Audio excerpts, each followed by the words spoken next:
Are we good? Awesome. Good evening, folks. Hello. Thanks for being here on this winter Wednesday evening. I'm Lauren. I use she, her pronouns. I'm the Hampshire HOPE coordinator. So Hampshire HOPE is the regional substance use and opioid coalition for Hampshire County. So we work with community partners from nonprofits to providers to first responders to really think holistically kind of across different systems when addressing different issues and topics related to the opioid crisis. And I'm here with Kathy. Hi, I'm Kathy Coutinho. I'm the DART coordinator for the Department of Northampton's Department of Health and Human Services. I also use she, her pronouns. In my position for DART, we're a drug addiction recovery team. We do post-overdose outreach in particular, but we also do at-risk for all substance uses for individuals. And we serve Hampshire County, and I serve 10 communities in Hampden County. And we actually work directly with the police departments in those communities in doing our post-overdose outreach.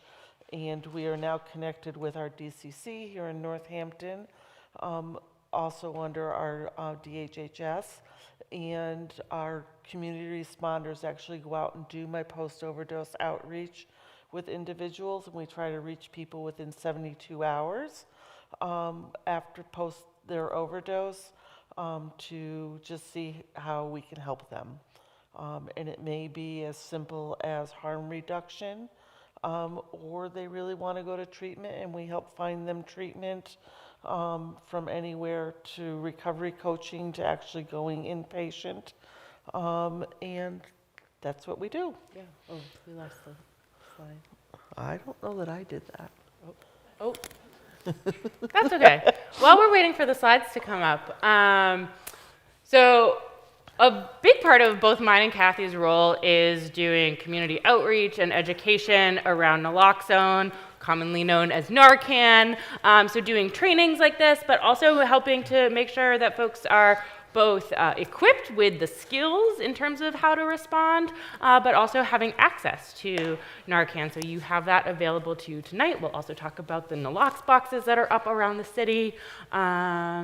Yeah, and so we were really grateful that you all took the time to be here, and hope that you get some good information out of tonight. Next. Yeah. Oh, sorry. So, tonight for our learning objectives, we will discuss with you how Narcan works, or naloxone. We will also name the risks of an overdose, what happens, why it is happening. We will be distinguished between someone who's really high to somebody who is actually overdosing.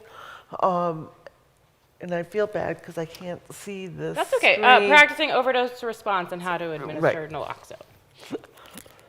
So the actual skills. And we encourage you to take care of yourself. We recognize this can be a heavy topic, something that some of us might have direct connection to, and so take care of yourself. If you need to step out to use the restroom, have a sip of water, stretch, do whatever you need to do during your time here tonight with us.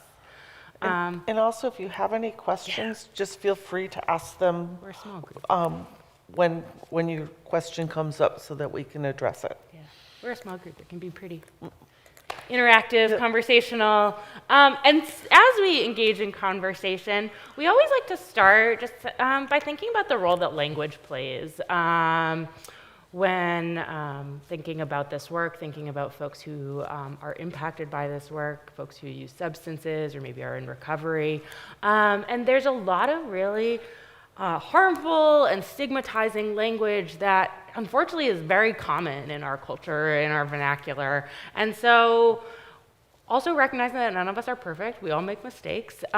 We really want to encourage folks as we engage in conversation both tonight and when you leave here to really think about how we can maybe practice using some of the language on the left-hand column as opposed to the language that maybe we've heard used in the past on the right-hand column. And the reason for this is because language plays such a role in perpetuating the stigma of substance use and can be really isolating for folks who that language is being used towards. And so when we think about shifting the culture and really creating communities and spaces that are supporting people and uplifting people, a way that we can do that is by the words that we use. Well done. What is an opiate? Opiates, while often used interchangeably by the term opiate, refers to just those opiates derived from the poppy seed. But there are other opiates that are synthetic, and those are fentanyl. If you've ever actually had a surgery, you've probably actually have had fentanyl in the hospital. That is a different fentanyl than the fentanyl that is in the drug supply. You also need to think about that morphine and codeine is also in the opiate field, and those are natural opiates. And the synthetics is heroin, hydromorphone, and oxycodones. And then fully synthetic is your fentanyl and your carfentanyls that are actually created in the lab, totally synthetic. I always remember what's on this page. I'm sorry for That's having okay. to turn. And so when we think about the fully synthetic opioids, because they are lab made and not derived from the poppy plant, the potency is much higher than more natural opioids. And so not only is the potency a lot higher, as we look at the chart on the right-hand side, with fentanyl having approximately 10 stars in comparison to morphine, which has 3, but they also have a shorter duration of time in the body, or to the high that someone's experiencing. And so not only is it much more potent, but that somebody then, because it has that shorter duration, might then end up consuming multiple doses, or which then might be the result of a potential overdose. And so we have another example in the lower image of, we see maybe like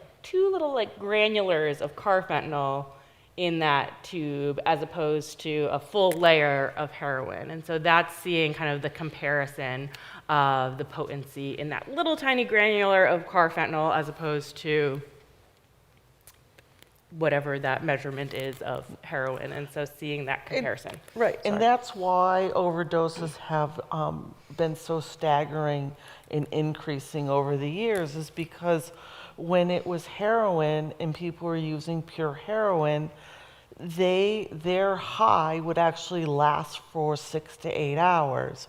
When somebody who today is using the drug supply that's out there, which has many different items in it, it is not actually just fentanyl anymore. There's almost no heroin today in the drug supply. But what fentanyl does is their high happens and it drops off quickly. So they're actually reusing every 2 to 3 hours. And so they're using more frequently, and because they're using more frequently, it's causing the ability for them to have an overdose more often. And then we just talk about, if you look at fentanyl that's being used in the hospital, how that was created, it is measured completely out on how to use it. They know exactly how much fentanyl is in your dose that you're receiving.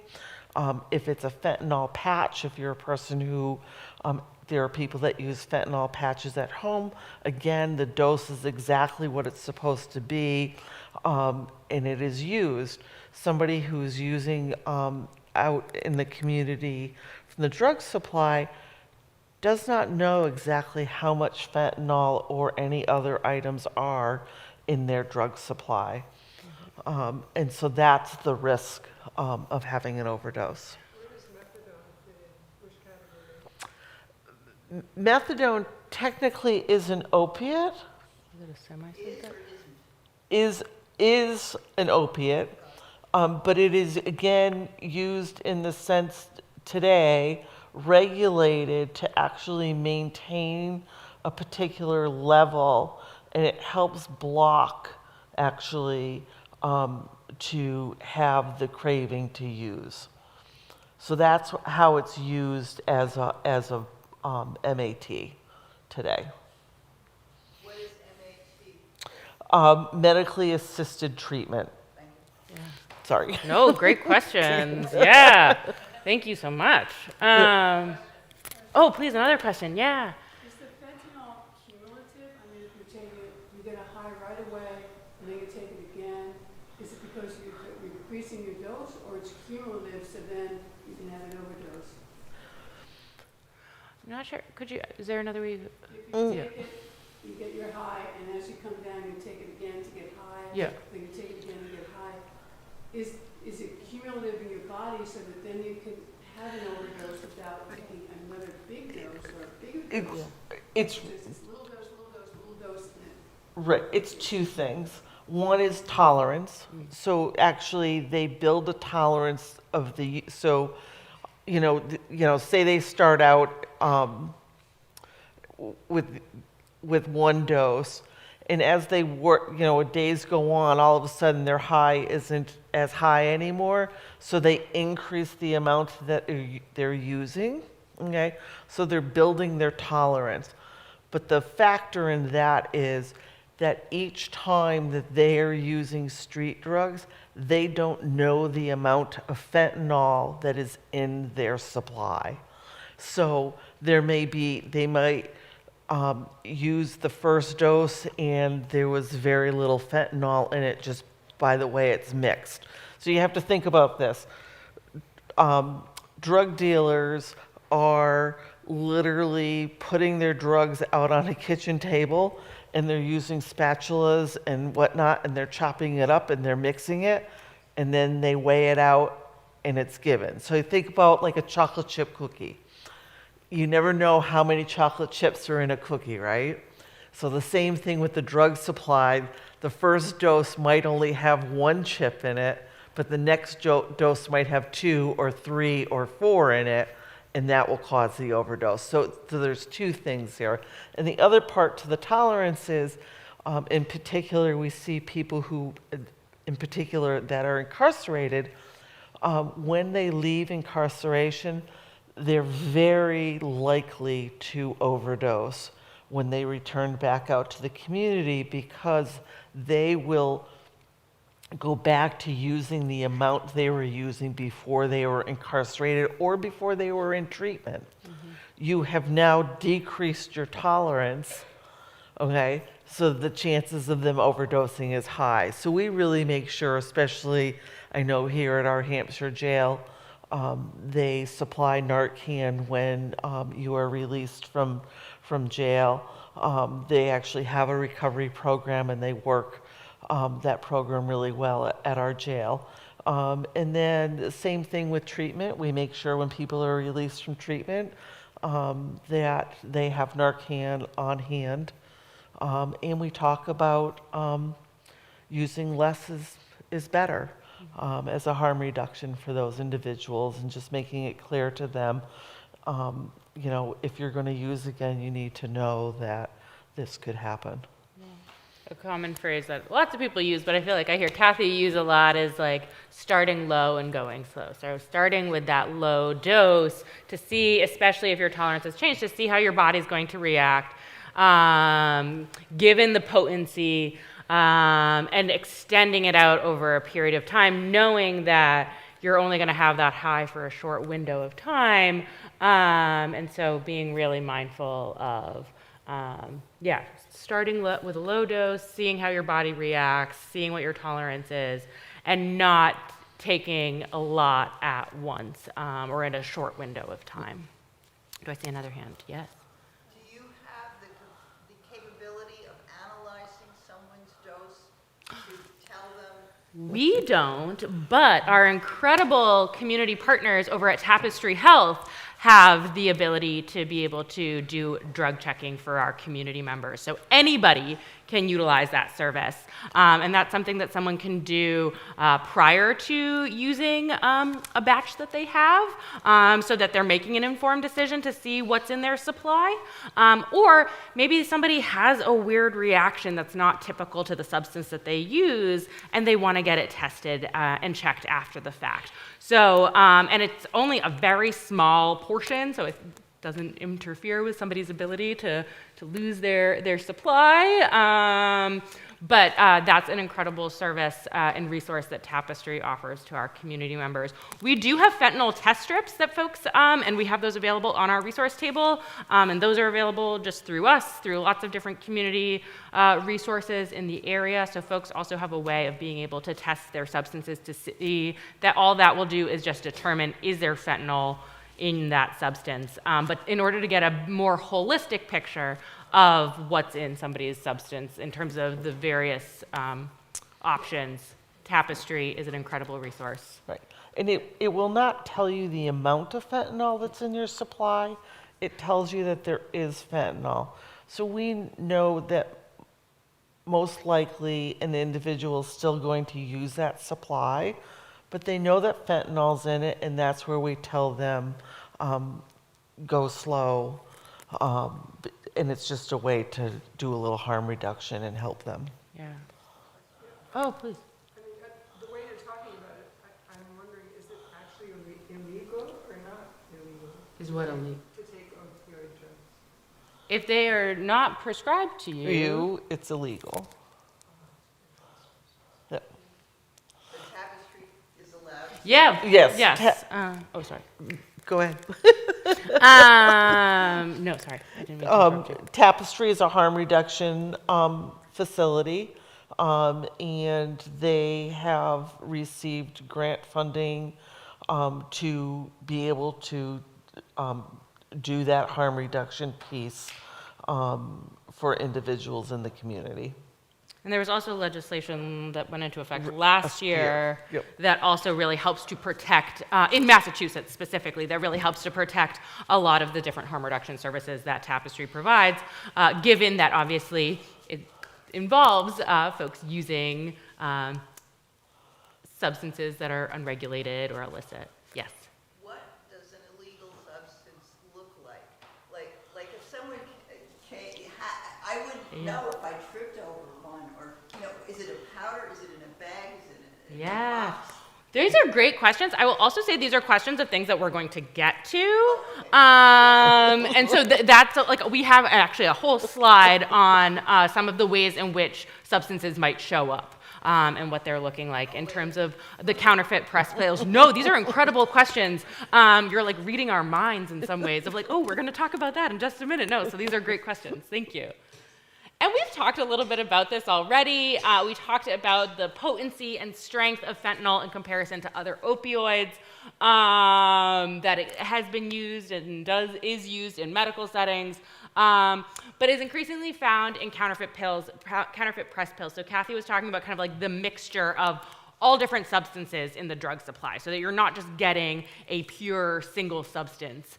And so a way, and to your question, Monica, a way in which that's showing up is in pressed pills, where somebody's mixing multiple substances together and putting them into this like contraption, for lack of a better word, to make essentially what would look like a pill that you would get prescribed from a doctor and get from a pharmacy. And we have some. It would look like an aspirin? Exactly, yeah. And we have some images where somebody might think, oh, I'm taking, maybe we'll jump ahead.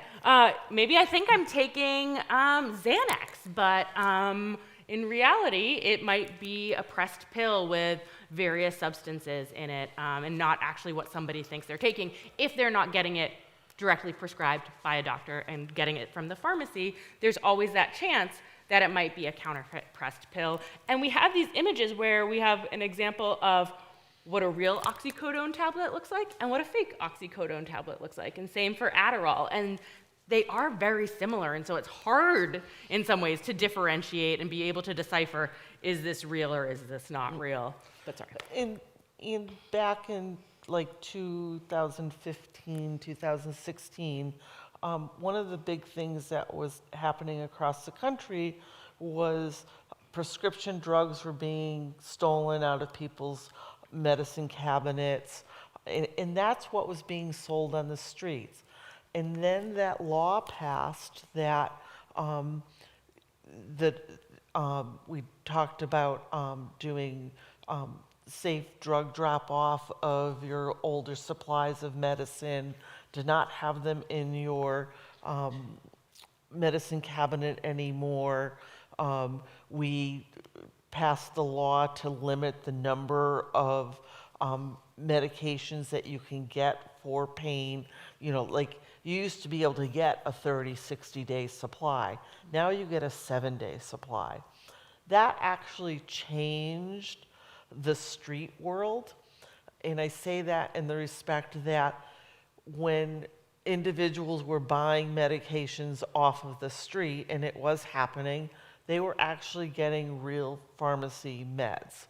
Well, that wasn't available anymore, and it started to have people that started pressing pills and making pills. And pretty much we tell all of our teens and young adults today that if you are out there and you are purchasing drugs off of the streets, even Xanax, Adderall, if it is not coming from your doctor, it is not okay. It is probably a tainted pill supply. And it happens all the time.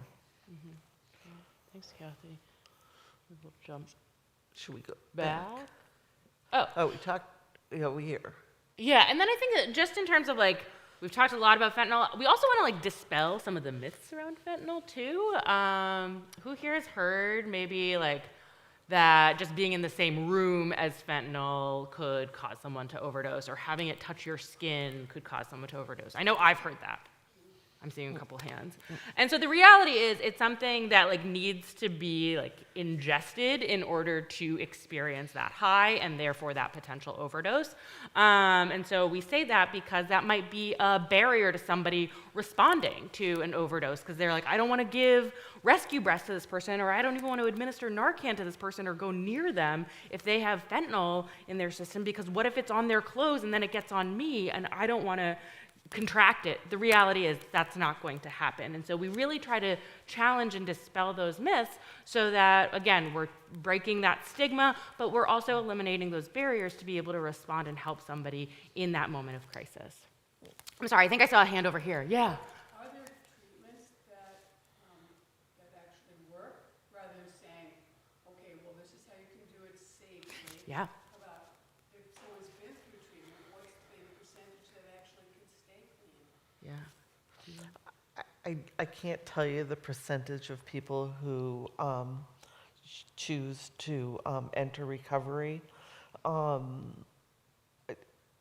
think that the way that I look at it is they have an opportunity to choose a pathway. And for us, especially in our DART program, is that we meet every individual where they're at.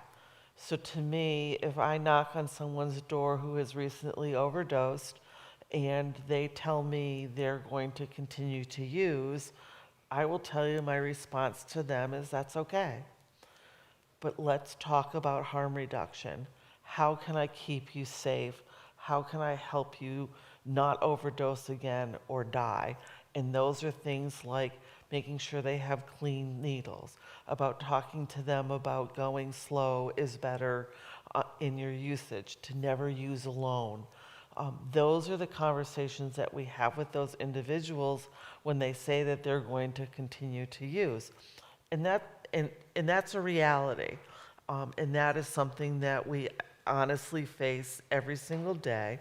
But the bottom line is, if I can keep them alive, I can help them have the opportunity to make changes, whatever it is. It may be just that they're using less.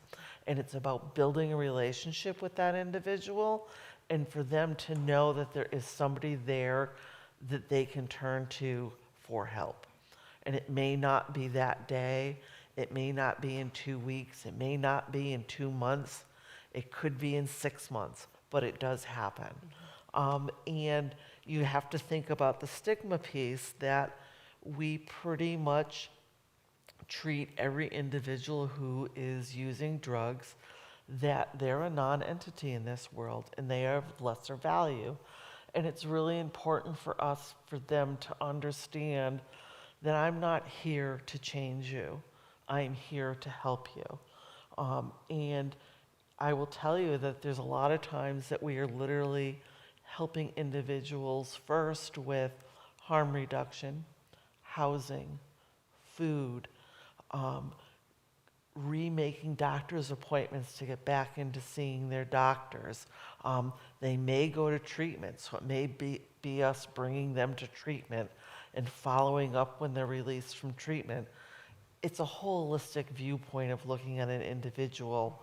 And we were just talking about a gentleman, and he was talking that, incarceration, stigma really makes an individual hide what they're doing in their life.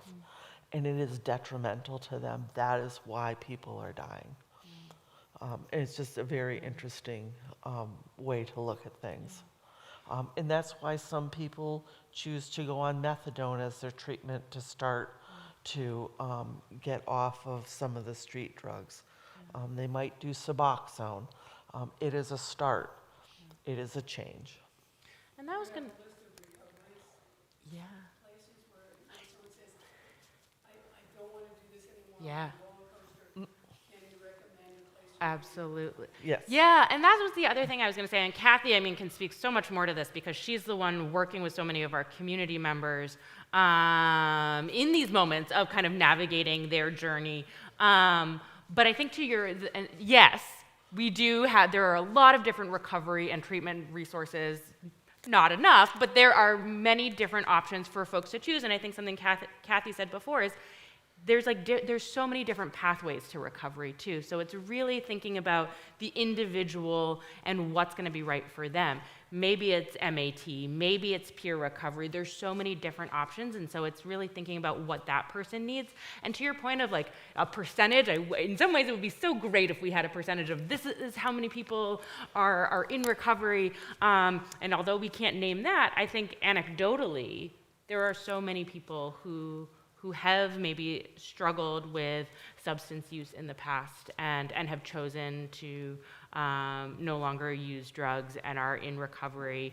And so I think there is hope for folks who are looking to go that route, that there are resources available and that it is possible. Yeah. But Is there something similar to AA where they can stay in contact with someone? So my program in particular is really the highway to get to other points, to not be isolated. So in other words, when I say that, I am talking about that I do a lot of warm handoffs to maybe it's AA, maybe it's actually inpatient treatment. It's doing those avenues to make connections for those individuals. The other thing that we were finding is that we recently, in the last year, started introducing what we do as a follow-up. We do a 30, 60, 90-day follow-up. So even though you may initially say to us, no, I don't want any services from you, in 30 days, I'm going to call you and just check in. We let them know that. And a lot of times what we're finding now is that 30-day and 60-day phone call, oh, thanks for calling. I was really thinking about different pathways, or I really need help. We had an individual recently say, I really need help getting my license back. That's a connection. That's a relationship. That's bringing them to a level of them having a connection back in the community to help them be successful in some way. So that's really what the DART program does. yeah, thank you. Great questions. And I think we've kind of talked about some of these potential risk factors. We've talked about the mixing of drugs. We've talked about using alone. We've talked about tolerance. Also, if somebody has a new route of administration, that's a way in which someone might experience an overdose. If somebody has a suppressed immune system or other medical conditions, that's going to impact the likelihood of a potential overdose. And then, I mean, we've talked so much about, drug purity and the drug supply. And I think the using alone piece, I know was named before, but that's one of the greatest likelihoods of a fatal overdose, is if somebody uses and uses alone. And so that's why we encourage folks, if they are going to use it, there are other people around. There's a great resource, Safe Spot, which is a virtual spotting resource. Somebody can call them if they are alone and using a substance.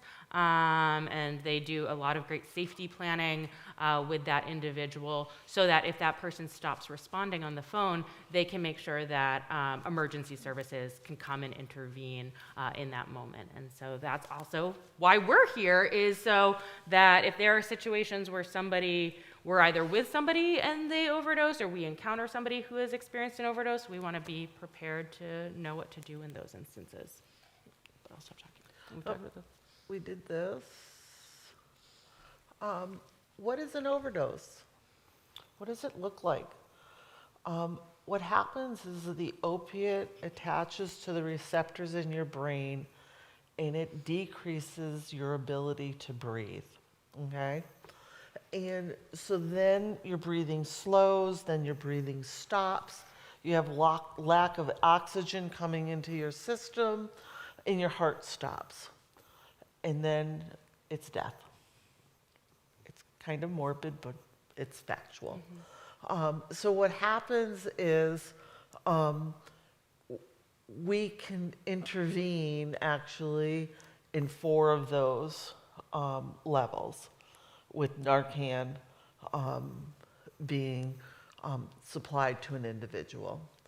So the signs, though, of an overdose, let's talk first about somebody who's very high. That person may be nodding off in their chair. They may be, if they're out on a sidewalk, they may just stop and they'll start kind of wobbling and nodding off. Realistically, that person is just really high. We also they look like they're sleepy. They are arousable. So in other words, if you really yell at them or shake them, they will respond to you in some way. And so we really ask people to try a solid shake. You can do a sternum rub. And if that person is just super high, they will respond to you. If that doesn't happen, you're now talking about an overdose. There's loss of consciousness. You will see slow breathing. Sometimes their skin is pale in color. Their lips will turn blue.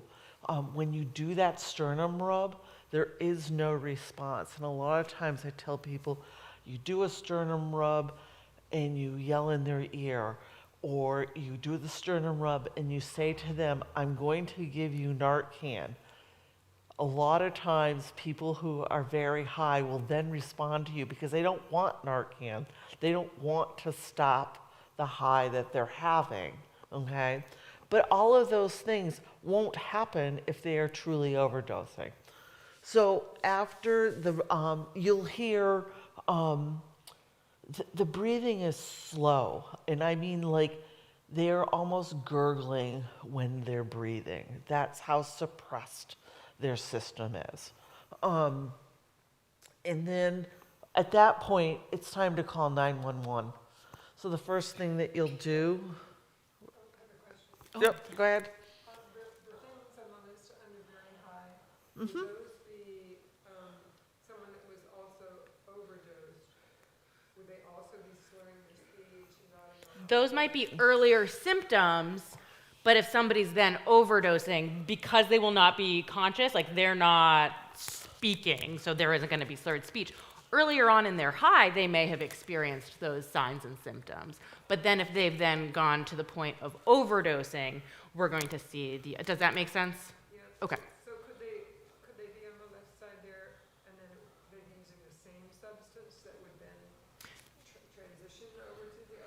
Yeah, so if they continue to use that substance, then to the extent that their body can no longer handle or process that quantity in their system is when they could potentially lead to an overdose, which is why it's so important if even when somebody's just experiencing those very high symptoms, you want to observe, you want to stay with that person because they could easily go into an overdose. So it's not about just which drug they use. Correct.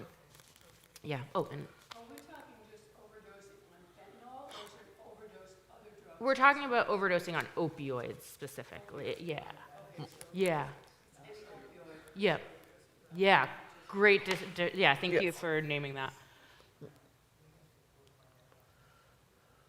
And so naloxone is the medicine that has been proven to be so effective in saving thousands of lives.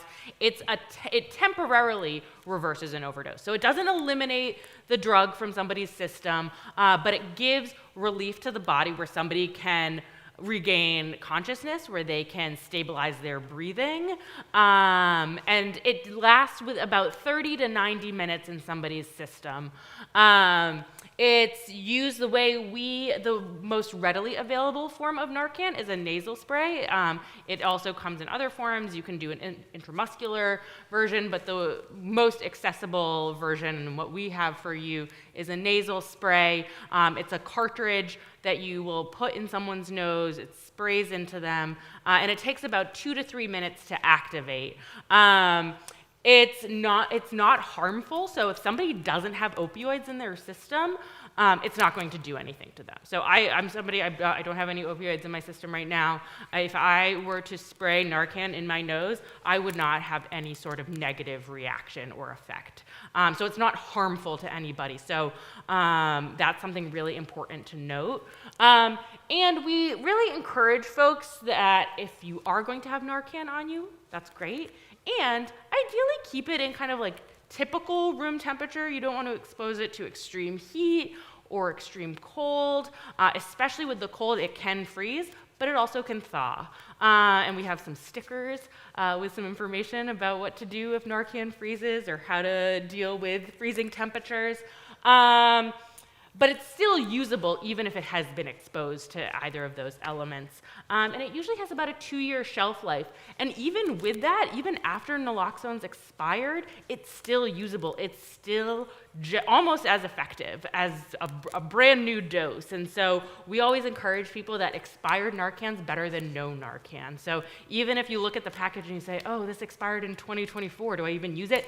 Yes, still use it. It still has the medication in it. It still can be effective in helping to reverse that overdose. And 911 has been called and they're on their way. So use it. Yes. This is what the role of naloxone is. So what happens is the drug supply attaches to the receptors in your brain. And what naloxone does is it comes in and it detaches the opiate and surrounds the opiate for a short period of time, 30 to 90 minutes, off of the receptors so that we're able to reverse the overdose that is happening. And what's important to remember is that it only lasts 30 to 90 minutes. So after 30 to 90 minutes, that person actually can go back into an overdose. That's why 911 is so important, because there are other levels of care that need to happen at that point. Yeah. So does that make, yep. If emergency can't come to where you are, and it's 30 to 90 minutes, and they start going into overdose again, do you give them another dose? So we'll talk about, that's a great question. If you don't mind, we're going to hold that question because we're going to talk through step by step everything that you would do in that instance. You guys are reading our minds. Thank you. And so I think we can go to the next slide, which is just going to give us a quick breakdown of everything we're going to cover. So we've talked about calling 911. We've talked about administering Narcan. We've mentioned the rescue breathing. and then staying with the person. We're gonna break this down even further to the question that we just had of, yes, and I see the hand, of what do you do if you've given a dose, you've given rescue breaths, and somebody's still not responding. So we're gonna talk through each of these 5 steps in detail. Did you have a question about one of these steps? I do. Okay, do you wanna wait and see if we answer, or do you want to throw it out? That'll help me. Please. With my training, I'm taught that if I come across an unconscious person, Yeah. first 2 things I should think of is either a heart issue or diabetic coma. So now that this is being added to my repertoire, Yeah. there's some clues that I can say, no, I don't have to worry about this being Yep. diabetic or heart. I know that this is going to Again, I think you're all mind readers. Don't apologize. No, you're helping us like stay on track. No, that's a great question. Sorry. So yes. So what do you do? How do you determine in terms of that assessment in that moment? Sorry, I'll stop talking because I've been talking a lot. So I just was excited. let's assess the signs and the symptoms of an overdose. Is there lost consciousness? They're not arousable. Are they choking or gurgling sound? Is the breathing slow, shallow? Are they blue or purplish or grayish in color? You've attempted to stimulate them. You call their name. You do a sternum rub. You can also rub underneath their nose. You can shake them. But I will tell you the sternum, and I mean hard. You're going to really press into the sternum. You're really going to press hard underneath the nose. It's very uncomfortable. You can shake them. If there's no response and you've done the sternum rub, I say, I'm going to give you Narcan, okay? And by doing that, you, at that point, you're going to call 911. You're going to administer Narcan. Honestly, if they're, again, if it's a person who's having a heart attack, you probably will get an arousal from them if you do a sternum rub on them, believe it or not. And the bottom line is this: Narcan will not affect an individual if they don't have opiates in their system. So we actually suggest in today's world to give Narcan because then the EMS will come and they can determine if it's a heart attack. The difference will be is that you're already doing rescue breathing. There are other signs for a heart attack that will determine, if you're going to do compressions and whatnot.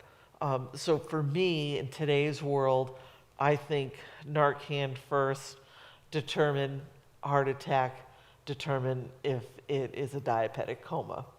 But these 2 things will not be hindered by receiving Narcan. And so just as you would do your assessment in those 2 other situations, these are the things you would want to be looking for if you saw someone in distress and wondering, is this a potential opioid overdose? The 2 biggest indicators are, as Kathy's talked about, the lack of responsiveness, so like they are not responding to any sort of stimulation, and their breathing is suppressed. So if those signs are clear, it is important to respond giving them Narcan in that moment. And to me, if somebody has stopped breathing, you're right. You're going to start that next level of CPR and whatnot. But I think, again, their breathing could stop and their heart could stop because they actually have overdosed. And Is there rescue breathing? Is that the sternum thing? nope, so we're going to talk about, because we want to kind of do this sequentially as if you're responding. So first thing you're going to do is assess. You're going to say, is this person overdosing or not? And if they are, you're going to call for help. So you're going to call 911, you're going to want emergency response because, as we've talked about, Narcan is only temporary in the system, so we want to make sure somebody's getting follow-up care, follow-up medical attention. So when you call 911, you want to be really clear and say someone is unresponsive, or someone is not breathing, or someone is unconscious, so that you're really conveying the immediacy and severity of the situation, so that you're not just saying, oh, I think somebody's maybe really high, that there might not be as much expediency, whereas if you're saying someone's unresponsive. So you really want to be very clear in the language that you're using. If there are two people, if you're with a friend and maybe one of you's calling 911, the other person is administering Narcan, so you're kind of doing that in tandem with one another. It's also really important when calling 911, that might be a potential barrier for people, and they're like, what if I've also been using with this person? I don't want to get in trouble, or I don't want to get this person in trouble.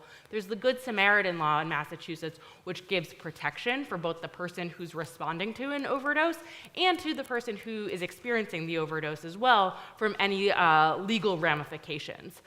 There are some exceptions to that, though, and so it's easy to remember kind of as the 3 W's. If somebody has standing warrants out for their arrest, if somebody has weapons on them, so any firearms, and then weights, so large quantities of substances that it's clear that there's an intent to distribute. So with the exception of those 3 instances, somebody has that protection, that immunity. Again, so it helps to alleviate a barrier for the bystander who's intervening to make sure I'm protected, I'm not going to get in trouble, but also for the person who's in distress, that their well-being and safety is the biggest priority in that moment. So administering Narcan, so you have called 911. You have assessed if they're overdosing or they're having a heart attack or other means. You are going to, one thing I suggest when you take your Narcan home is to actually take it out of the box. There's actually 2 doses in every box that you have, and I'm gonna, yeah. yep, you can take them out.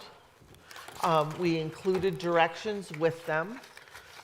And literally take the card, put it in the middle, and rubber band the 2 together. And then take the card, which is fold out instructions. And then, I'm sorry, rubber band. And as much as there's these fold out directions, in the moment, what I want you to think about, I'm sure that we've all taken some sinus medication like a nasal spray. It is exactly the same feeling and how it's going to happen. But what's really important for you to know is if you take this out of the pouch, do not squeeze it in the air first to then make sure it's working, because that is the dose of Narcan that individual needed up their nose. So literally take it out of the packet, insert it in the nose, and then inject the spray into the nose. You're gonna press firmly on the plunger. I didn't bring I them. have expired doses, but they're in the green room.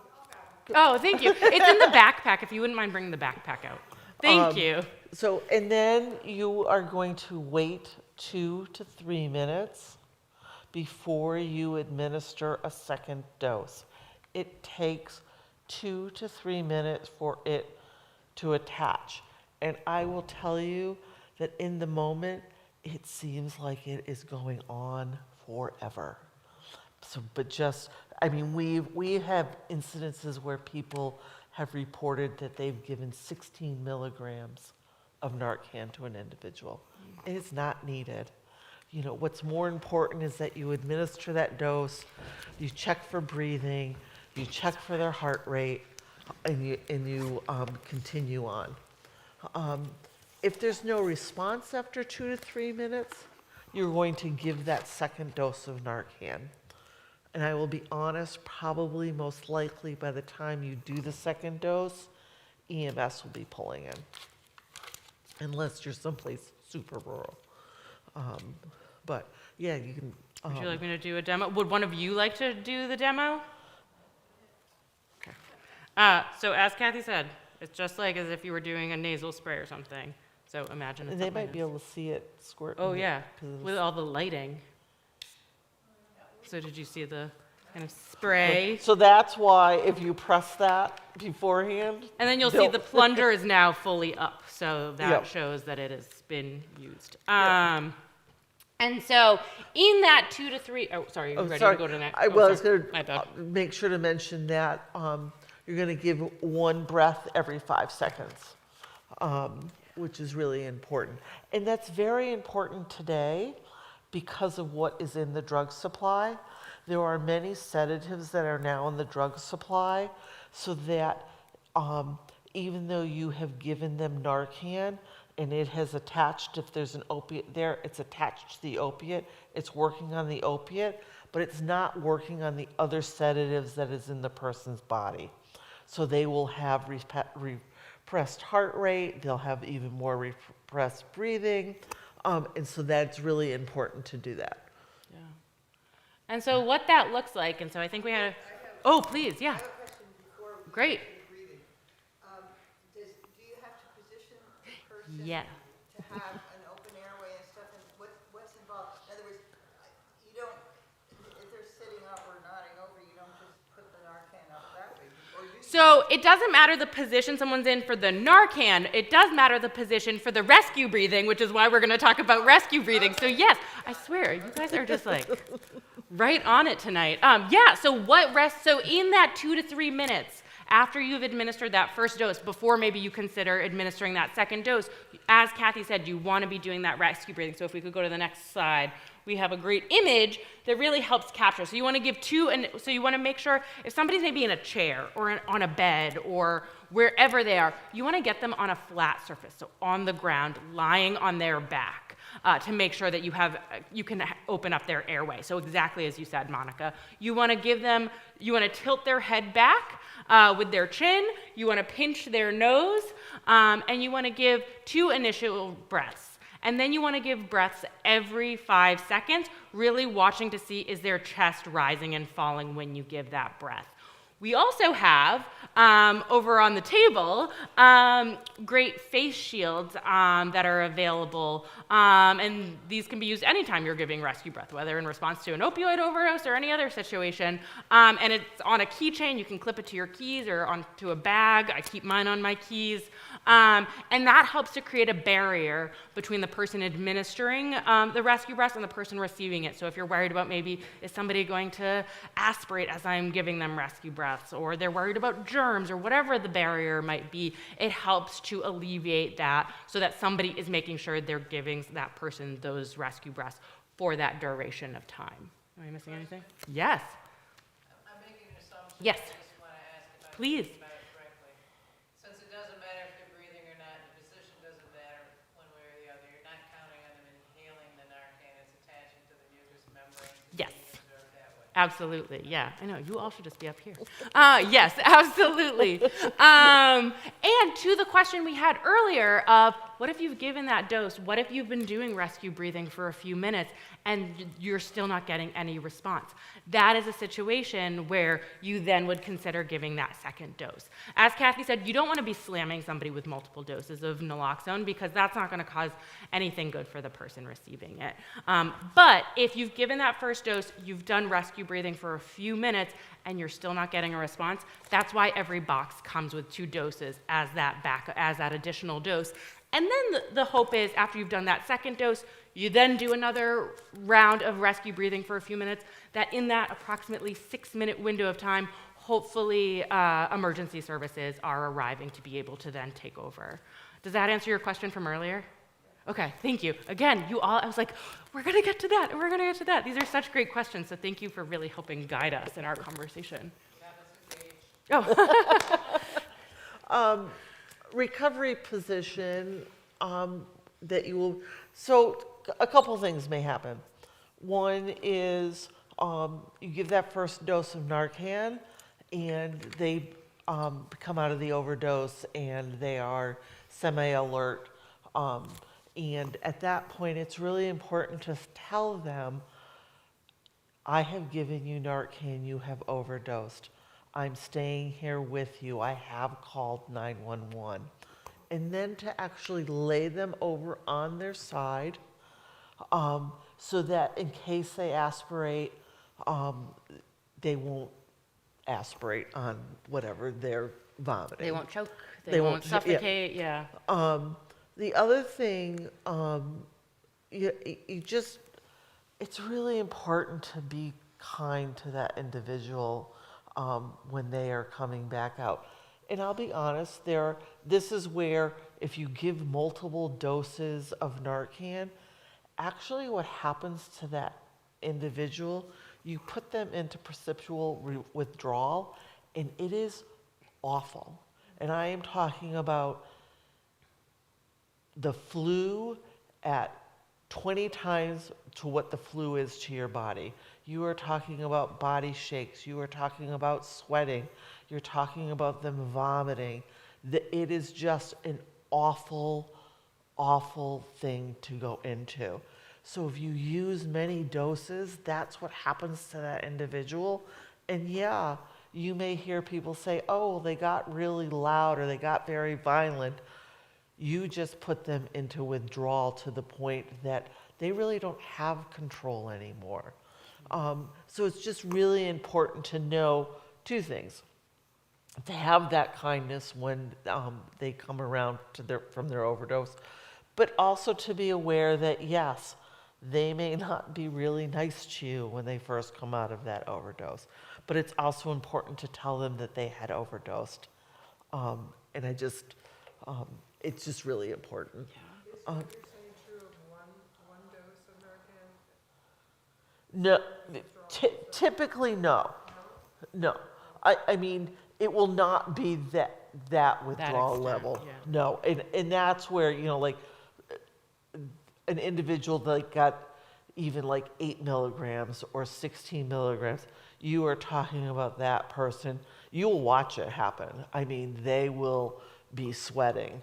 They will be shaking. They will probably be vomiting. It is, and they can't control any of them. It's really awful to watch. And I'll just say, because I don't know if we explicitly named it when we talked about naloxone, these are 4 milligram doses in the cartridges. So when we're talking about 16, that's like if you did 3 cartridges. So just, yeah, for reference sake, what's in each dose is 4 milligrams. There are also some that are now available, Revive, that are 3 doses. We unfortunately don't have access to them to distribute, but Tapestry does. So if somebody would like lower dose, that is available to the community. But I see a hand. Yes. It says, the second part states of authorized avoid immediate use. I'm not Yeah. used to what that means. So in terms of staying until help arrives means waiting until, even if somebody's regained consciousness, we still want to stay with them. We don't want to say, oh, great, you're better. I'm going to be on my way now. We want to make sure we're staying with them until emergency services arrive to provide that care. So we want to just make sure someone's staying with them. To avoid continued use is somebody might come out of it, and because the Narcan's still in their system, somebody's initial instinct, or because they're experiencing those precipitated withdrawal symptoms, their instinct might be to start to use more of that drug as a way to kind of even out. And so saying like, hey, you've still got what you took before in your system. You just got to like wait until you're going to like ride this out, wait till you get some follow-up care, and encouraging people not to put more into their system because that could potentially lead to them overdosing again. Does that help to clarify? Thank you. Thanks for that question. Do you want to add anything? Did I miss anything? No, Okay. it was great. Oh, thanks. Considerations. It is really important to call 911. It only lasts 30 to 90 minutes. There's a lot that can happen post-overdose. They can overdose again. They could go into withdrawals. So again, we just really reiterate about calling 911. Narcan only lasts 30 to 90 minutes. The risk of consuming drugs again, we just talked about that. Additional health complications. There may be people that are using and may have other medical conditions that will affect those conditions from having an overdose. And always remember the Good Samaritan law. You will not be arrested or at risk of anything because you've called 911 and you're with somebody who's overdosed. This is really just meant to kind of like we really like dug deep into each of these steps and like kind of all of the micro steps and considerations. But at the end of the day, these are the 5 things you want to remember is, am I assessing and recognizing and determining if someone's exhibiting symptoms of an overdose? If so, I want to call 911. I want to administer Narcan. I want to give rescue breaths. And I want to stay with that person until help arrives. And those are also conveniently broken down on these little fold-out accordion resource cards for future reference.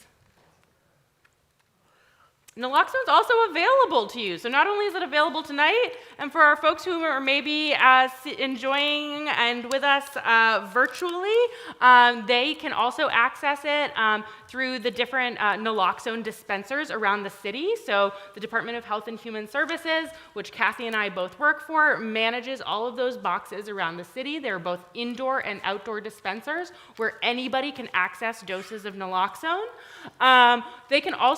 Someone can also request it through the Department of Health and Human Services. So by contacting DHHS's number or emailing us, we'll have our contact information at the end. Somebody can also request Narcan that way.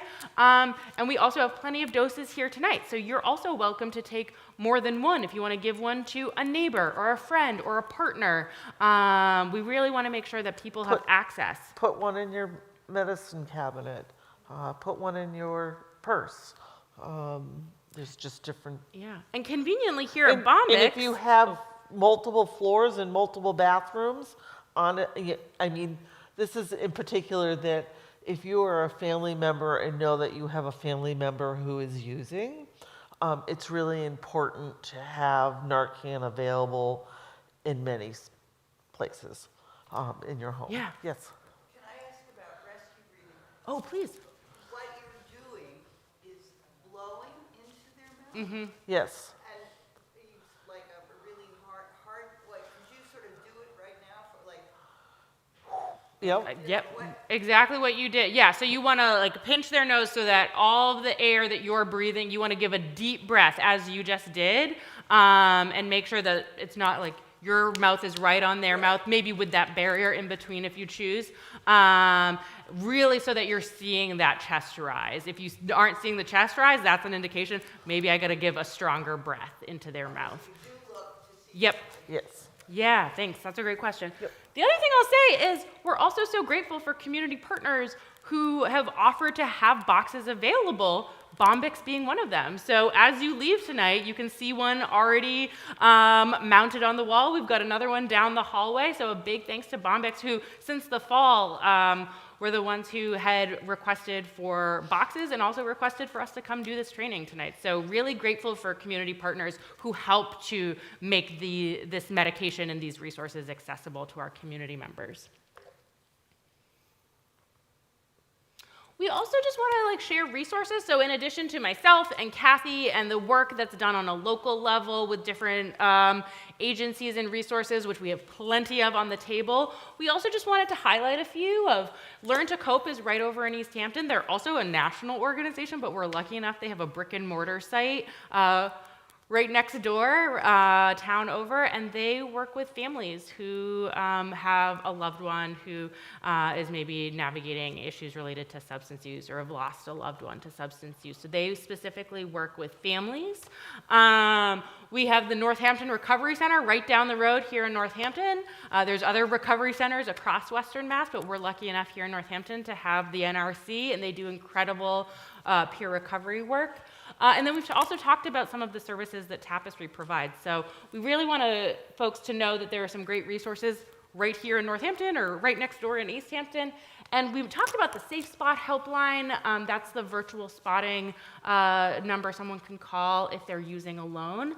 And then there's also the Massachusetts Substance Use Helpline. So that's kind of more of a general helpline. If someone has questions about treatment, about harm reduction, about grief support, about any kind of topic related to substance use. And so for folks to know that these are resources available to them, as well as us.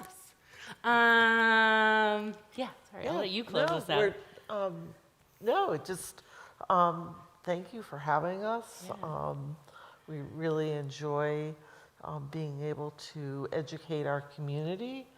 And certainly you can reach out to myself at the Dartma at northamptonma.gov or Lauren at Hampshire HOPE. Those emails will come directly to us and we can respond. And I, Amazing. That's Oh, that's great. Yep. Thank you. Yeah. And the last thing I'll say is, and we can stick around for a few if there are like lingering questions. You've all had such really great, thoughtful questions all night. The last thing we would ask, if you can, but also knowing that the slides will be available to you later, so you could also do it after if needed, is we'd love to get your feedback. We have a very brief post-training survey just to see, like, what did you take away from this? What would you have liked to have seen in a training like this for us to help inform how we do this work better in the future? So your feedback's really important to us. But if there, question. I'm curious about,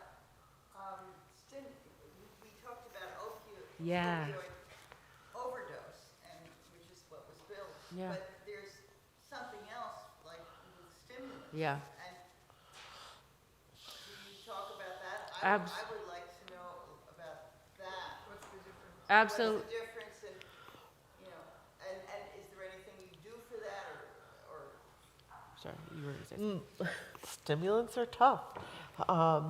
And the reality is somebody who is using stimulants are usually what we call ramping. They are uncontrolled behaviors. It could be really fast walking, it could be twitching, and it's really about downtime for them. There is actually a program through CHD that actually does some help care for people who use stimulants. It's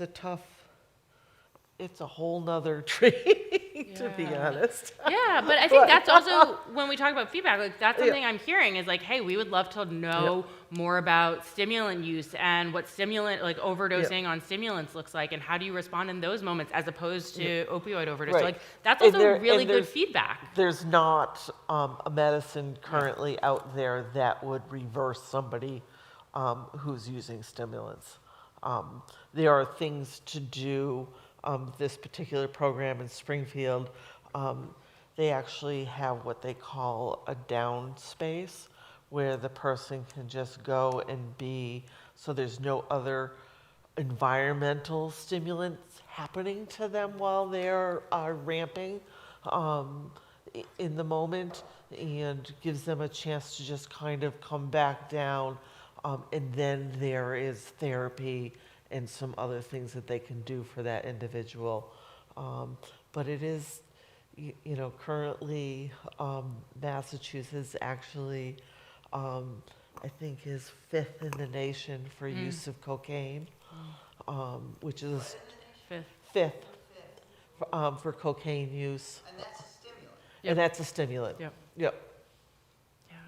So. I'm curious,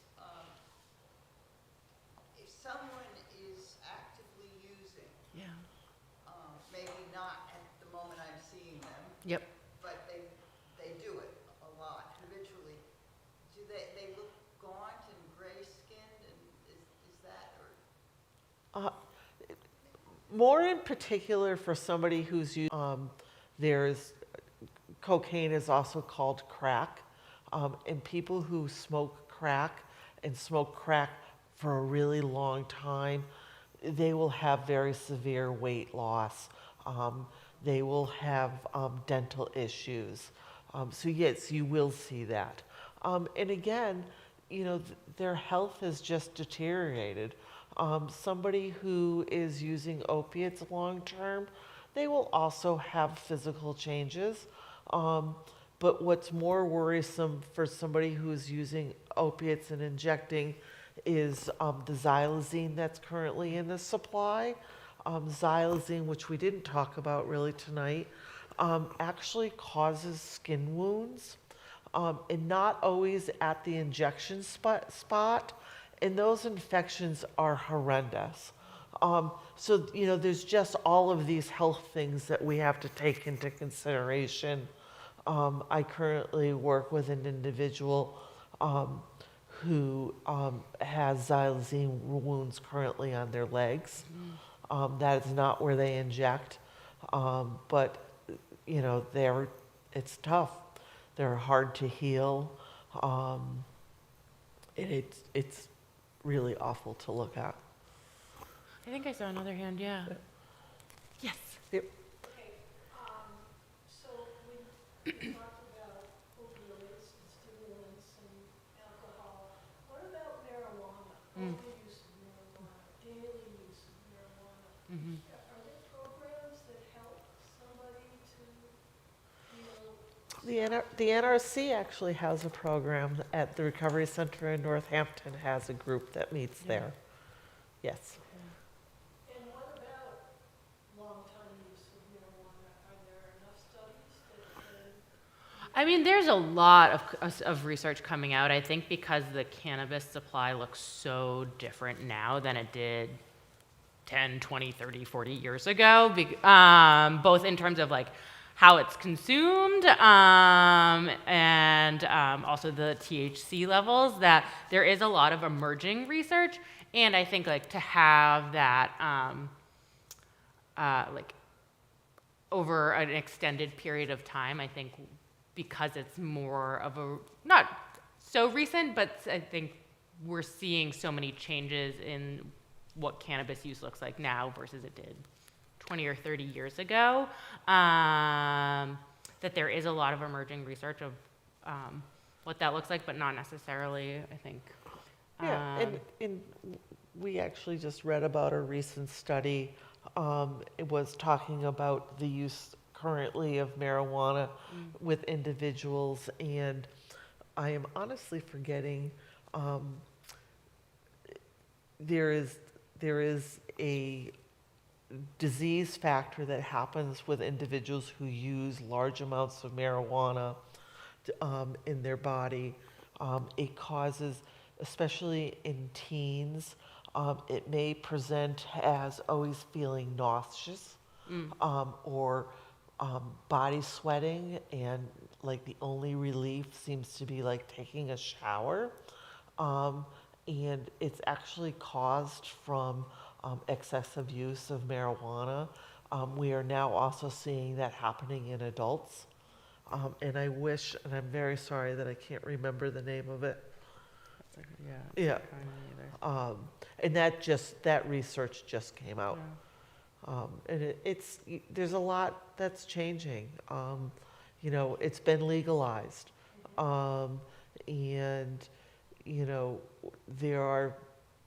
there are control factors around the legalization of marijuana, but I think that we are seeing that there is a new excessive use of marijuana, and I think that we will see in the years to come some very interesting research.